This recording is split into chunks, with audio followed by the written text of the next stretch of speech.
Hello and welcome to chemistry world of classes.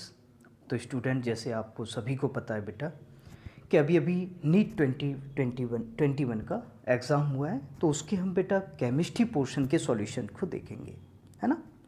तो आइए start करते हैं। Question number 51, the incorrect statement among the following is.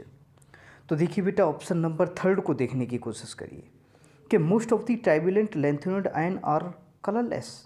No बेटा, colourless नहीं, coloured होते हैं, है ना।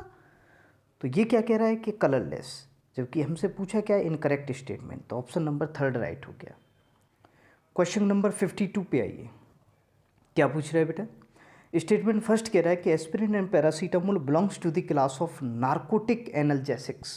नार्कोटिक बेटा, जबकि कह रहा है कि morphine and heroin are non narcotic analgesic. तो स्टेटमेंट बेटा देखो, इसने क्या किया है, दोनों को अपोजिट कर दिया है। आपको पता है मॉर्फिन एंड हीरोइन के हम आदी हो जाते हैं, जबकि बेटा एस्पिरिन और पैरासीटामोल के हम आदी नहीं होते हैं। तो दोनों ही स्टेटमेंट क्या हो गए बेटा, गलत हो गए। Both statements are false. Question number 53 पे आइए। The acid strength increases.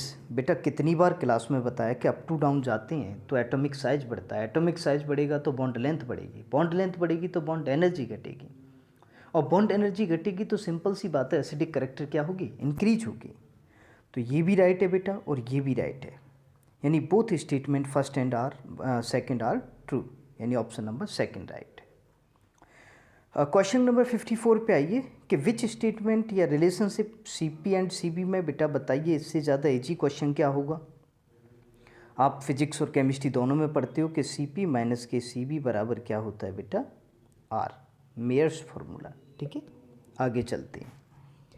Question number 55 को देखिए, the correct option for the number of body centre unit cells. बेटा बीसीसी में बताना है कि बीसीसी यूनिट सेल, बीसीसी में नंबर ऑफ पार्टिकल मत बता देना। नो, वेरियस लेटिस हमारे पास 14 टाइप्स के होते हैं, और हम क्लास में उसकी ट्रिक बताते हैं कि 3 to 4, 3 to 4, 2 1 1 2, 2 1 1 1, यह हम कहते हैं। तो इस टाइप से हमारे पास जो बीसीसी यूनिट सेल आती हैं 14 टाइप्स के क्रिस्टल सिस्टम में, वो क्या आती हैं बेटा, 3। नाउ नेक्स्ट आइए, among the following alkaline earth metal halide which one covalent and soluble in organic solvent। Covalent पूछा है। अब सिंपल आप जानते हो कि अगर मैं Be2 पॉजिटिव की बात करूं, Mg2 पॉजिटिव की बात करूं, है ना, बेटा मांगे कार स्कूटर, तो आप बताइए, क्योंकि एटम का साइज इंक्रीज हो रहा है, साइज इंक्रीज होगा तो सिंपल सी बात है, इसकी जो पोलराइजिंग पावर है वो क्या होगी बेटा, डिक्रीज होगी। पोलराइजिंग पावर डिक्रीज होगी तो याद करो फजांस के रूल के अकॉर्डिंग कोवेलेंट करेक्टर क्या होगा, डिक्रीज होगा। तो वो पूछ रहा है कि कोवेलेंट करेक्टर कौन सा ज़्यादा होगा, तो beryllium chloride is the covalent in nature. कौन सा होगा बेटा, BeCl2। नाउ नेक्स्ट आइए, titanium is a radio active isotope for hydrogen. देखो हम जानते हैं कि प्रोटियम, ड्यूटेरियम एंड ट्राइटियम। अब ट्राइटियम रेडियो एक्टिव होता है, ठीक है, रेडियो एक्टिव होता है, तो वो पूछ रहा है कि which type of radiations emit by, तो कौन सी रेडिएशन इमिट करता है, तो ये करता है बेटा बीटा रेडिएशंस इमिट करता है। नेक्स्ट आइए, the maximum temperature that can achieved in blast furnace. अब देखो ज़रा समझने की कोशिश करो इसको, ब्लास्ट फर्नेस की बात कर रहा है। अब आपको अच्छे से पता है, क्या पता है सर, देखो ब्लास्ट फर्नेस का हमारे पास जो टेम्परेचर होता है वो कितना होता है, लगभग पहुंचता है बेटा 1800 डिग्री सेल्सियस, है ना, 1800 डिग्री सेल्सियस। अब देखो ये क्वेश्चन थोड़ा सा डाउट बनेगा, डाउट वैसे क्यों, क्योंकि एक जगह कहीं 1600 भी लिखा हुआ और एक हमारे पास 1800 भी लिखा हुआ। अगर हम 1800 को राइट मानते तो हमारा ऑप्शन नंबर थर्ड राइट होगा, है ना। तो इस पर थोड़ा कन्फ्यूजिंग है बेटा ये। क्वेश्चन नंबर 59 पे आइए। क्वेश्चन नंबर 59 को हम देखेंगे तो BF3 की स्ट्रक्चर कैसी है, planar and electron deficient compound है, ठीक है, और हाइब्रिडाइजेशन पूछा और नंबर ऑफ इलेक्ट्रॉन्स पूछे। अब बताओ यार, BF3 है, ये आपके सामने स्ट्रक्चर होगी, प्लेनर है, sp2 हाइब्रिडाइजेशन हो गया, और टोटल नंबर ऑफ इलेक्ट्रॉन कितने हो गए, 6। सिंपल, कितने आगे, 6 आगे। क्वेश्चन नंबर 60 पे आइए, the major product form in the following chemical reaction. ज़रा देखो, बेटा ये परऑक्साइड है, देखो सही से इसे देखने की कोशिश करो। Reaction takes place in peroxide, और हम जानते हैं कि परऑक्साइड की प्रेजेंसी में रिएक्शन एंटी मार्कोनिकॉफ के अकॉर्डिंग होगी, तो बी आर कहाँ जुड़ेगा, इस फर्स्ट पे, और एच हमारा कहाँ जुड़ेगा, इससे। यानी नेगेटिव का जो नेगेटिव पार्ट है वो किससे जुड़ेगा, जिससे ज़्यादा हाइड्रोजन जुड़ेंगे, क्योंकि एडिशन किसके अकॉर्डिंग होगा, एंटी मार्कोनिकॉफ रूल के अकॉर्डिंग। नेक्स्ट आइए क्वेश्चन नंबर 61। देखो ये क्लास का क्वेश्चन दे रखा है बेटा, बिल्कुल ईजी सा क्वेश्चन है। अब आप क्या करोगे, मैंने आपको बताया था यही क्वेश्चन बताया, बिल्कुल इन्होंने एनसीईआरटी से उठा के रखा है कि हम क्या करेंगे कि भाई सोडियम एसीटेट की रिएक्शन, सोडियम एसीटेट की रिएक्शन किसके साथ करा दो, HCl के साथ।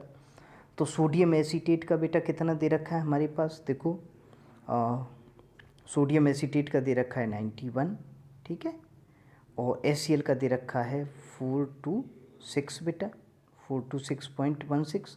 इन दोनों को जोड़ के इसमें से किसका घटा दोगे, NaCl का घटा दोगे, जो कि कितना दे रखा है 126 दे रखा है। जब इसे घटाओगे तो आपके पास जो आंसर आएगा वो कौन सा आएगा, ऑप्शन नंबर 3। नेक्स्ट आइए, अब पार्टिकल रेडिएशन। देखो अच्छा क्वेश्चन है, एनसीईआरटी का क्वेश्चन है बिल्कुल। देखो फ्रिक्वेंसी इतनी दे रखी है आपको, यानी न्यू दे रखी है, और न्यू हमारे पास कितना है 1368 किलो हर्ट्स दे रखा है, किलो हर्ट्स। तो सिंपल सी बात है, इसको हर्ट्स में चेंज करोगे तो ये कितना हो जाएगा 1368 इंटू 10⁻³ हर्ट्स, ठीक है। ओके सर, अब हमें क्या करना है कि देखो सी दे रखा है, तो सिंपल फार्मूला लगाओ कि आप क्या निकालने के लिए, वेवलेंथ निकालनी है। अब वेवलेंथ के लिए आपका फार्मूला क्या होता है, न्यू बराबर क्या होता है C/λ से। तो लैम्डा आप इधर ले आओ, न्यू इधर ले आओ, वैल्यू रख देना, और वैल्यू रखने के बाद देखो आंसर बहुत ही क्लोज दे रखे हैं, लेकिन आप ऑप्शन नंबर 3 राइट होगा, 219.2 मीटर। नेक्स्ट क्वेश्चन नंबर 63 कह रहा है हमसे, विच रिएक्शन इज डिस्प्लेसमेंट। अब बताओ इससे जी कौन सा क्वेश्चन हो सकता है, ऑप्शन नंबर 3 राइट होगा कि एल्युमिनियम किसको रिप्लेस कर रहा है बेटा, Cr को रिप्लेस कर रहा है ना, मेटल डिस्प्लेसमेंट हो रहा है। क्वेश्चन नंबर 64 पे आइए, क्या कह रहा है, the right option for the statement Tyndall effect. Tyndall effect बेटा किसके द्वारा शो किए जाते हैं, आपको पता है, जिनमें कोलाइडल पार्टिकल्स हो, है ना। कोलाइडल पार्टिकल्स अब देखना, यूरिया सॉल्यूशन है, ग्लूकोज सॉल्यूशन है, स्टार्च सॉल्यूशन है, तो आपको पता है इनका डिसोसिएशन नहीं होता, इनका डिसोसिएशन नहीं होगा तो सिंपल सी बात है वहाँ आयंस नहीं होंगे। बट NaCl का, क्योंकि Na किस में ब्रेक हो जाता है, पॉजिटिव और Cl नेगेटिव में, तो डिसोसिएशन होगा, नंबर ऑफ आयंस होंगे, तो ये क्या कर देंगे, लाइट की स्कैटरिंग कर देंगे, यानी NaCl राइट होगा। क्वेश्चन नंबर 65 पे आइए, the compound which show metamerism is. अब देखो मेटामेरिज में कितना इजी क्वेश्चन है, ऑप्शन नंबर फर्स्ट को ही देखिए कि C4H10। तो C4H10, अब देखना ज़रा, मैं इसको इस तरह से बनाता हूँ, CH2O and CH2 and CH3। अब आप क्या करोगे, ये तो हमारे पास डाईइथाइल ईथर हो गया, एक बार क्या करोगे फिर भाई प्रोपाइल ले लो एक और एक और क्या ले लो, मिथाइल ले लो। यस, तो ये कंपाउंड क्या शो कर रहा है, मेटामेरिज्म शो कर रहे हैं, तो ऑप्शन नंबर कौन सा राइट हो जाएगा, फर्स्ट। क्वेश्चन नंबर 66 पे आइए, देखो कितना इजी क्वेश्चन है, बॉन्डिंग से बताया था आपको किस तरह। अब BF3 अभी आप करके आए हो, कौन सा होता है, ट्राइगोनल प्लेनर, ठीक है।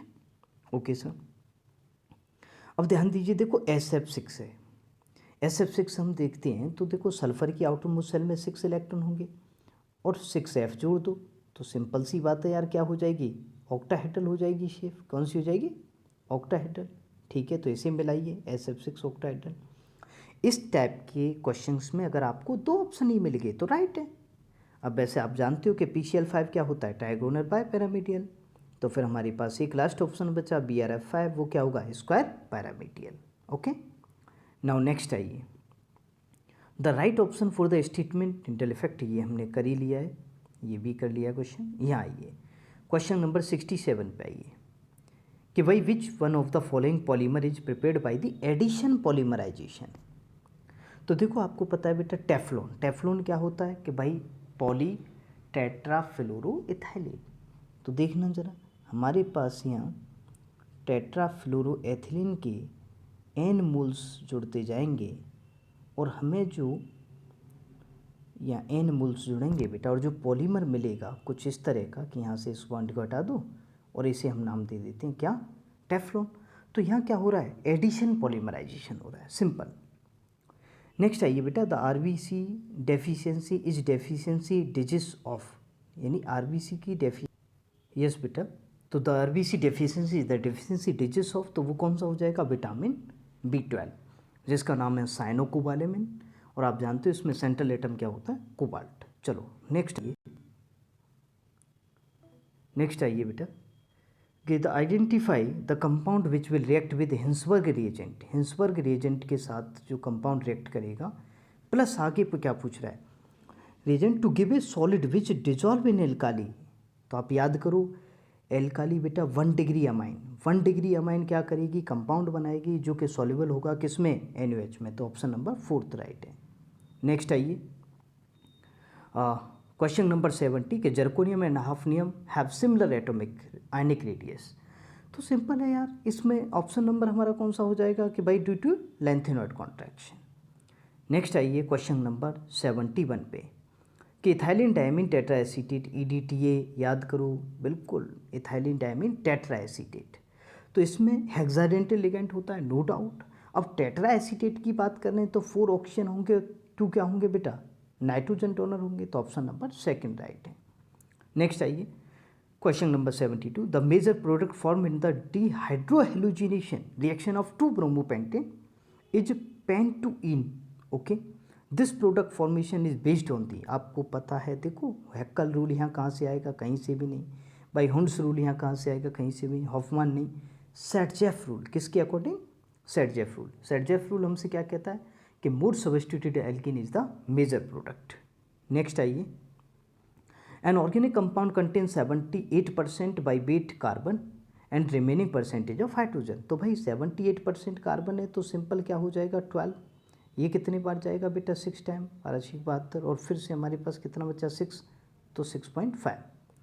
अब हाइड्रोजन हमारे पास कितना बचा भाई, हाइड्रोजन इसके बाद बचा 22%, दिस इज 22%। अब 22 में फिर हम किससे डिवाइड करेंगे, सिंपल सी बात है 1 से, तो ये हमारे पास कितना हो जाएगा 22, ओके। अब 6.5 से 6.5 को डिवाइड करोगे तो ये कितने टाइम गया 1 टाइम। अब 22 को 6.5 से डिवाइड करोगे तो ये कितने टाइम जाएगा, लगभग 3 टाइम। भाई 4 टाइम तो नहीं कर सकते आप। तो ऑप्शन नंबर हमारा कौन सा राइट हो जाएगा, सिंपल सी बात है CH3। क्यों, अब सर हम अगर इसे डबल करें तो वो ऑप्शन ही नहीं दे रखा है ना। तो ऑप्शन नंबर कौन सा राइट है, 4th। The PKB and PK दोनों दे रखे हैं बेटा ये रेस्पेक्टिवली, और हमसे क्या पूछ रहा है, pH पूछ रहा है। तो pH बराबर क्या होता है, PKA प्लस PKB, दोनों को ऐड कर दो। बट यहाँ थोड़ा सा आंसर डिफरेंट आ रहा है हल्का सा, तो आप एक बार चेक करोगे 8 आ रहा है ना, इसको अगर हम ऐड करेंगे तो 4.77 और 3.27, 8 आ रहा है। तो क्लोजली आंसर अगर होना चाहिए तो 4th ऑप्शन राइट होना चाहिए, बाकी एक बार चेक करेंगे। The structure of beryllium chloride in solid state, ध्यान दो solid state and vapour phase. तो सॉलिड स्टेट में बेटा सिंपल है, हमें पता है सॉलिड स्टेट में पॉलीमर स्ट्रक्चर मिलती है, लीनियर चेन मिलती है ना, चेन। तो स्ट्रक्चर कौन सी, अब प्लस वेपर फेज में कौन सी स्ट्रक्चर मिलती है, डायमर। तो देखो अब बेटा सॉलिड स्टेट में चेन और वेपर फेज में डायमर, तो ऑप्शन नंबर 2 राइट है। नेक्स्ट आइए, which one of the following method can be use to obtain highly pure metals. देखो बिल्कुल एग्जैक्ट क्वेश्चन कराया हुआ है आपको, जोन रिफाइनिंग प्रोसेस है ना, हाईली प्योर। नेक्स्ट आइए, which one of the following method can be use to obtain highly, ये हो गया right option for the number of tetrahedral and octahedral voids in hexagonal primitive unit cell. देखो SCP unit cell में number of particles कितने होते हैं 6, तो number of particles 6 होते हैं तो ऑक्टाहेड्रल वर्ड्स भी कितने हो जाएंगे 6, और टेट्राहेड्रल वर्ड्स कितने होते हैं 2n, यानी कितने हो जाएंगे 12। तो पूछा है टेट्राहेड्रल एंड ऑक्टाहेड्रल वर्ड्स, तो ऑप्शन नंबर 1 राइट है। नेक्स्ट आइए, the correct structure of 2,6 dimethyl डैकफोरिन, जरा देखो भाई ऑप्शन नंबर 1 तो बिल्कुल ही राइट गलत हो गया है ना, क्योंकि 4 इन देखना हमें। अब इधर से काउंट करोगे तो भी नहीं 4 आ रहा, इधर से काउंट करोगे तो भी 4 पे इन नहीं आ रहा। ऑप्शन नंबर 2 को देखिए ज़रा, देखना 1 2 3 4 5 6 7 8 9 and 10। Yes, option number 2 right है। नाउ नेक्स्ट है ये, choose the correct option for the graphic representation of voice law which shows graph of pressure versus volume. तो देखो बेटा यहाँ सिंपल है, क्वेश्चन मैंने क्लास में कराया हुआ है यही, और कहा था कि ये क्वेश्चन आएगा। देखो ये दोनों तो अपने आप निकल गए, क्योंकि आपको पता है प्रेशर एंड वॉल्यूम के बीच में पैराबोलिक का कर्व मिलता है। अब इन दोनों पे आइए, देखो यही क्वेश्चन मैंने आपको कराया था, याद करो। V डायरेक्टली प्रोपोर्शनल T होता है, तो सिंपल यहाँ से पता चल रहा है कि हमारा कौन सा बेटा ये वाला ग्राफ ज़्यादा होना चाहिए, नहीं, क्योंकि भाई टेम्परेचर ज़्यादा है तो वॉल्यूम ज़्यादा। सिंपल, ये V3 है, ये V2 है और ये V बने, तो कौन सा ज़्यादा है? V3। तो V3 ज़्यादा है तो किस पे ज़्यादा होगा? टेम्परेचर T3 पे। तो ऑप्शन नंबर कौन सा राइट होगा? फर्स्ट। नेक्स्ट आइए क्वेश्चन नंबर 80 कि भाई the following solution were prepared by the dissolving of 10 gram glucose and 250 ml of water, 10 gram of urea, 250 ml of water and 10 gram of sucrase in 250 ml of water. अब देखो तीनों का solution same दे रखा है, और तीनों ही ऐसे solute हैं जिनका ना तो डिसोसिएशन होता ना एसोसिएशन होता है। तो सिंपल सी बात है, हमें पता है वेपर प्रेशर किस पे डिपेंड करता है? नंबर ऑफ मोल्स पे। अब नंबर ऑफ मोल्स निकाल लो, जिसके नंबर ऑफ मोल्स ज़्यादा होंगे यानी मोल फ्रैक्शन ज़्यादा होंगे उसके, तो मोल फ्रैक्शन जिसके ज़्यादा होंगे उसका वेपर प्रेशर ज़्यादा होगा। सिंपल सी बात है, ग्लूकोज कितना हो जाएगा? 10/180, ठीक है। यूरिया कितना हो जाएगा? 10/60, और बेटा सुक्रोज कितना हो जाएगा? 10/342। तो यहाँ सबसे ज़्यादा कौन सी है? यानी ये यूरिया, तो P2 हो गया सबसे ज़्यादा, ठीक है। उससे कम हमारा कौन सा हो गया? P1, और सबसे कम कौन सा हो गया? P3। ये ऑप्शन नंबर 2 राइट है। नेक्स्ट आइए, the correct sequence of bond enthalpy of CX bond. अब बताइए भाई, एल्किल हैलाइड में सिंपल सी बात है, जब आप हैलाइड का साइज बढ़ाओगे तो बॉन्ड लेंथ बढ़ेगी, और बॉन्ड लेंथ बढ़ेगी तो बॉन्ड एनर्जी क्या होगी? घटेगी। तो सबसे ज़्यादा बॉन्ड एनर्जी किसकी होगी? फ्लोराइड की, उससे कम क्लोराइड, उससे कम ब्रोमाइड, और उसके कम आयोडाइड। ऑप्शन नंबर 3 राइट है। नेक्स्ट आइए, the dihedral angle of stable conformation of ethene is.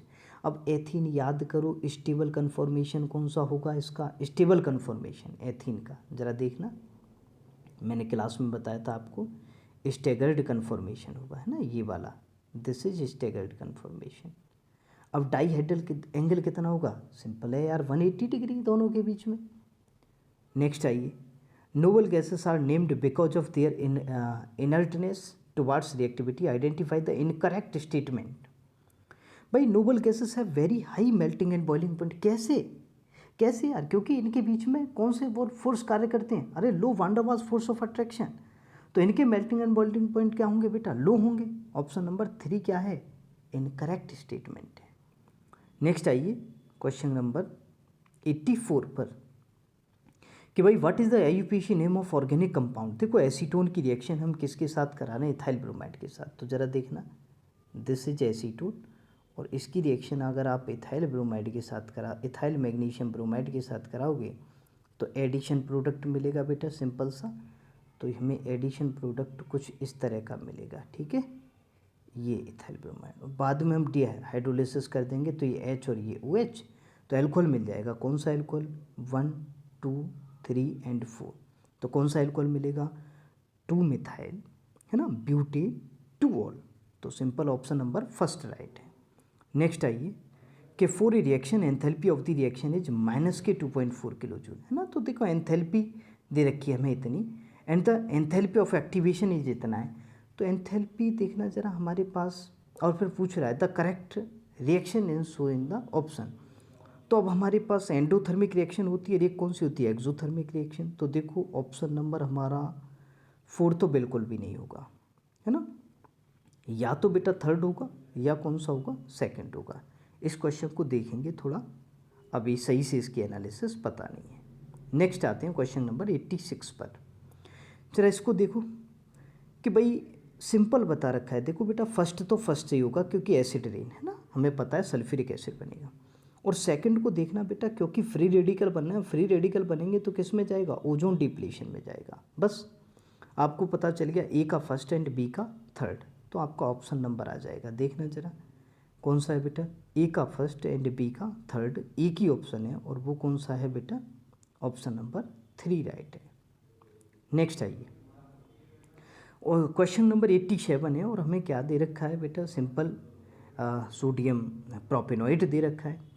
अब इसके साथ हीट कर रहे हैं, कोई भी एक रिएजेंट है उसके साथ हीट करने पर हमें क्या मिल रही है, एथीन मिल रही है, एक कार्बन कम हो रहा है।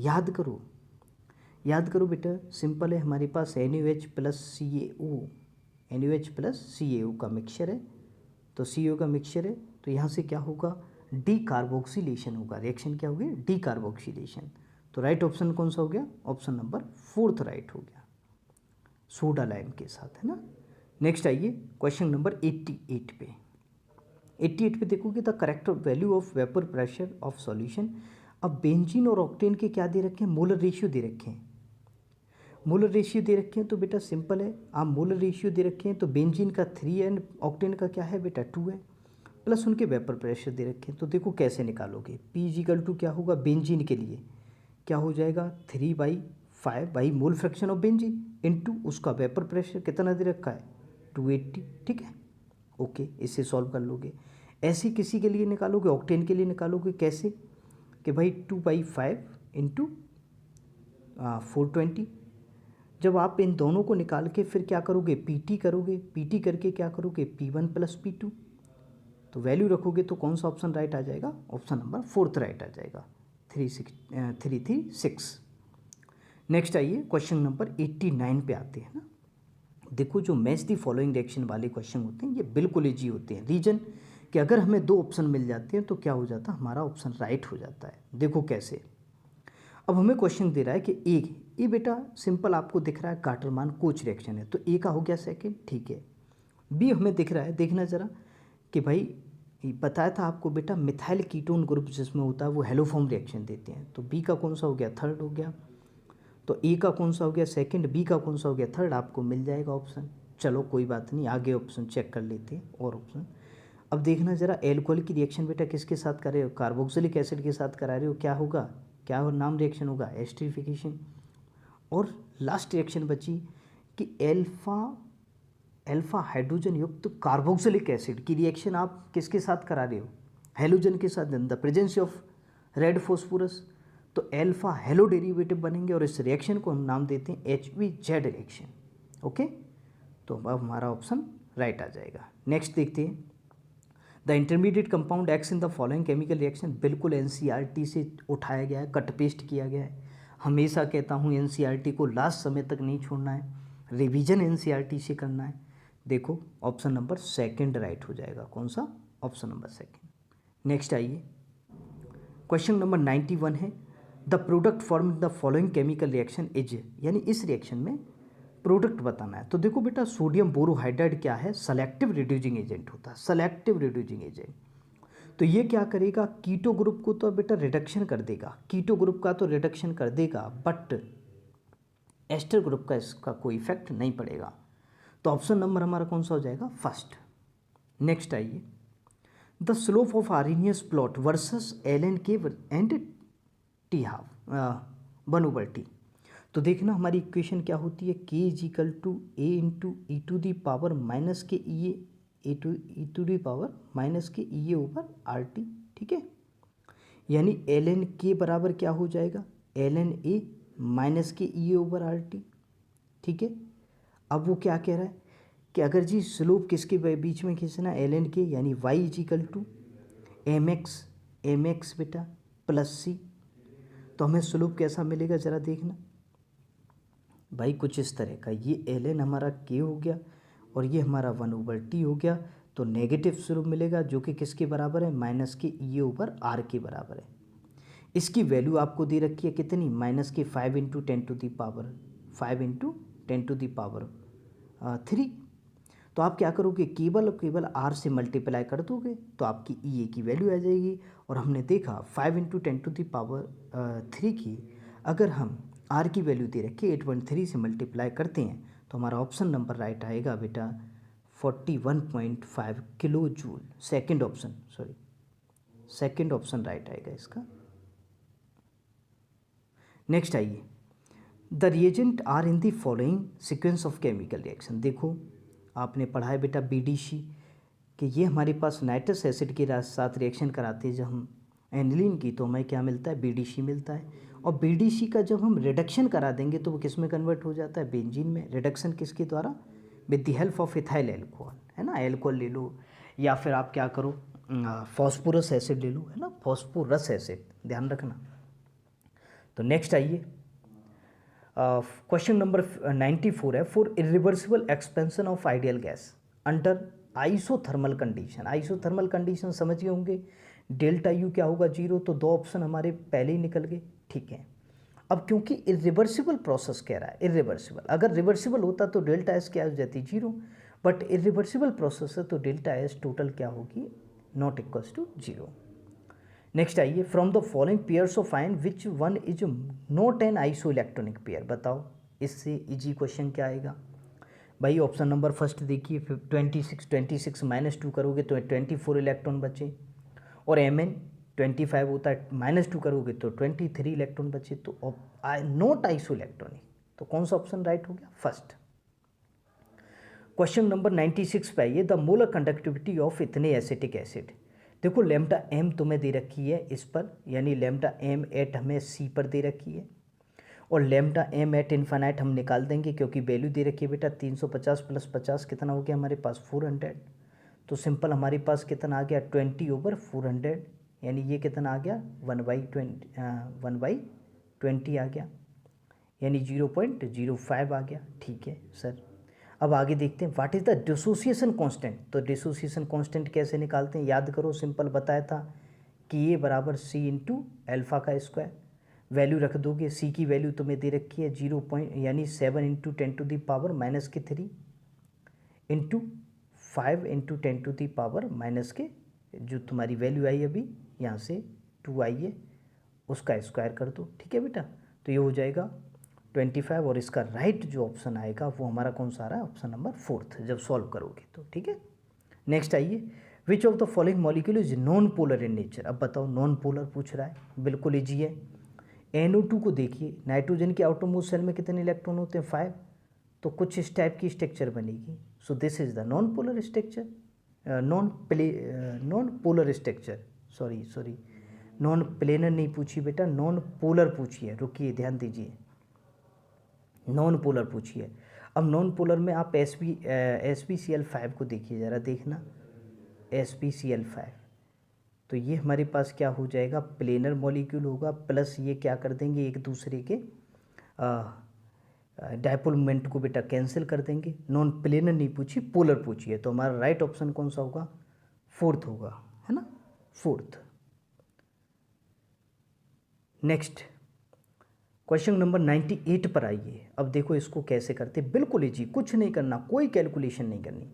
देखो Fe या +2 में प्लस स्ट्रॉन्ग फील्ड लिगेंड के साथ है तो इसका 0 हो जाएगा, यानी बी का सेकंड। अब देखना है ज़रा, बी का सेकंड एक में ही दे रखा है, यानी ऑप्शन नंबर सेकंड राइट हो गया, कुछ भी करने की ज़रूरत नहीं है। अब बताओ यार, क्वेश्चन नंबर 99 पे आइए, कैसे करेंगे। The correct option for the following, total pressure of mixture of 4 gram N2 दे रखी है, 2 ग्राम H2 दे रखा है, कैसे निकालोगे भाई, सिंपल सारी वैल्यू दे रखी है, R दे रखा है, T दे रखा है, V दे रखा है 1 लीटर, तो फॉर्मूला क्या हो जाएगा, PV बराबर है ना nRT, बट हम यहाँ क्या निकाल लेंगे, N टोटल निकाल लेंगे एंड RT / V वैल्यू रख लेना, तो लगभग वो हमारा 24 पॉइंट कुछ आ रहा है, यानी 25 के लगभग आ रहा है आंसर। नेक्स्ट देखते हैं क्वेश्चन, लास्ट क्वेश्चन है बेटा, क्वेश्चन नंबर 100 के निम्न में से किस व्यवस्था में उसके सामने बताए गए गुणधर्म के अनुसार उचित क्रम नहीं दिया गया है ना, कौन सा सही नहीं है। तो देखो अभी भाई इसको तो करके आए हो कि ये अम्लीय सामर्थ्य का बढ़ता हुआ क्रम है, ठीक है बेटा, अभी बताया मैंने, अप टू डाउन जाते हैं तो अम्लीय सामर्थ्य बढ़ती है। जरा ऑप्शन नंबर 3 पे आना, वो कह रहा है कि ये ऑप्शन pKa के मान के बढ़ते क्रम में, अरे भाई pKa नहीं, Ka के बढ़ते हुए क्रम में, क्योंकि pH is directly proportional to the, यानी एसिडिक स्ट्रेंथ किस पे डिपेंड करेगी, किस पे डिपेंड करेगी, Ka पे, जिसका K ज़्यादा होगा उसकी एसिड स्ट्रेंथ ज़्यादा होगी। जबकि ये क्या कह रहा है कि ये जी pKa का बढ़ता हुआ क्रम है, pKa का बढ़ता नहीं घटता हुआ क्रम होना चाहिए। तो यहाँ ऑप्शन नंबर इनकरेक्ट कौन सा हो गया हमारा, यानी यहाँ 3rd ऑप्शन आएगा, ठीक है। तो बेटा ये जो सेशन था, देखो 100 क्वेश्चन थे हमारे। एनालिसिस भी की हमने थोड़ी सी, बट ज़्यादा एनालिसिस नहीं की, क्योंकि तुम्हें पता है तुम्हारे दिल की धड़कनें तेज़ हैं। बट बेटा परेशान होने की बिल्कुल ज़रूरत नहीं है। अरे यार एक बात बताओ, ये कोई कुंभ का मेला थोड़ी है जो 12 साल बाद आएगा, अरे 6 महीने बाद फिर आएगा। बिल्कुल परेशान होने की बात नहीं है, विद मोटिवेशन के साथ रहना है। और देखो अगर आपको ये सेशन अच्छा लगा है बेटा, तो ये बिल्कुल फ्री ऑफ कॉस्ट नहीं है, आपको इसके लिए पे करना पड़ेगा। और पे किस फॉर्म में करना पड़ेगा? लाइक करके, शेयर करके और सब्सक्राइब करके। और बेटा अगर हो सके तो आप अपने दिल की भावनाओं को कमेंट्स के फॉर्म में भी लिख देना। थैंक यू बेटा।